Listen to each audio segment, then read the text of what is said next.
ওহে আমার family robot, হয়ে গেছে তোমার সব কাজ? হ্যাঁ, সব কাজ করা হয়ে গেছে আমার বস।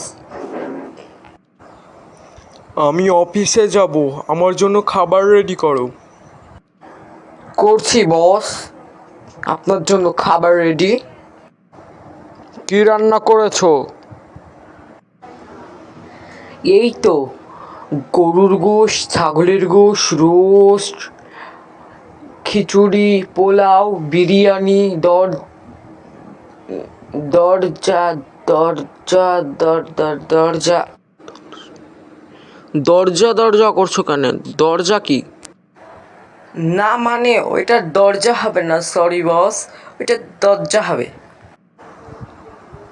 তুমি অ্যান্ড্রয়েড ফিমেলি রোবট হওয়ার সত্ত্বেও তুতলা হচ্ছ কেন? মানব পরিবেশে থাকায়।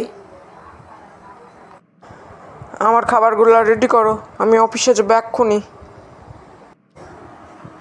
আপনি তো বাড়িতে খাবার খান। সময় নাই, আমি খাইয়ে দিই। আচ্ছা, এ না হলে আমার রোবট।